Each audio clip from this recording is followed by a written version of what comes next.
মানবতাবিরোধী অপরাধের মামলায় ফ্যাসিস্ট শেখ হাসিনা সহ ৩ জনের বিরুদ্ধে রাষ্ট্রপক্ষের শুনানি শেষ হয়েছে।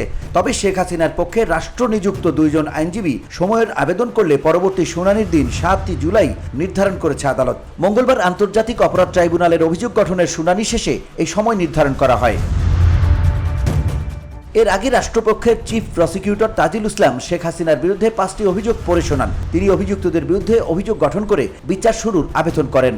আসামিদের কর্তৃক সংগঠিত সুনির্দিষ্ট মানবতা বিরোধী অপরাধসমূহ তদন্তকালে আসামি শেখ হাসিনা, আসামি আসাদুজ্জামান খান কামাল এবং চৌধুরী আব্দুল আল মামুনের বিরুদ্ধে আরও অন্যান্য অভিযোগ ছাড়াও নিম্ন লিখিত সুনির্দিষ্ট মানবতা বিরোধী অপরাধ সংগঠনের প্রাথমিক সত্যতা পাওয়া গেছে।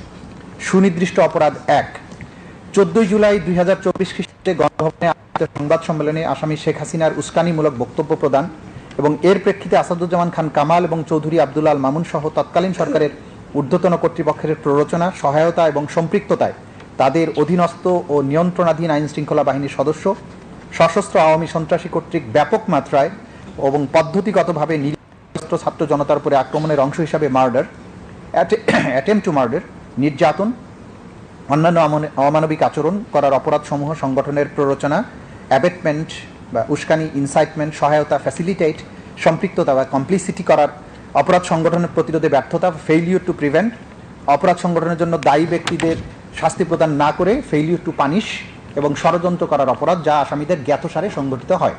কিন্তু শেখ হাসিনা ও সাবেক স্বরাষ্ট্রমন্ত্রী আসাদুজ্জামান খান কামালের পক্ষে রাষ্ট্রনিযুক্ত আইনজীবী প্রস্তুতির জন্য সময়ের আবেদন করেন।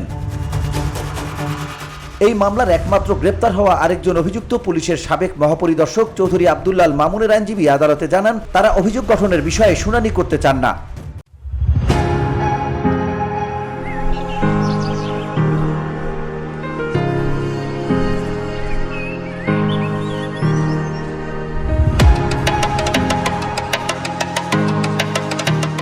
এই মামলায় পুলিশ ও আইনশৃঙ্খলা বাহিনীকে ব্যবহার করে ছাত্র জনতার উপর সশস্ত্র হামলা, হত্যা চেষ্টা, উস্কানি, ষড়যন্ত্র করার মতো অপরাধের অভিযোগ আনা হয়েছে।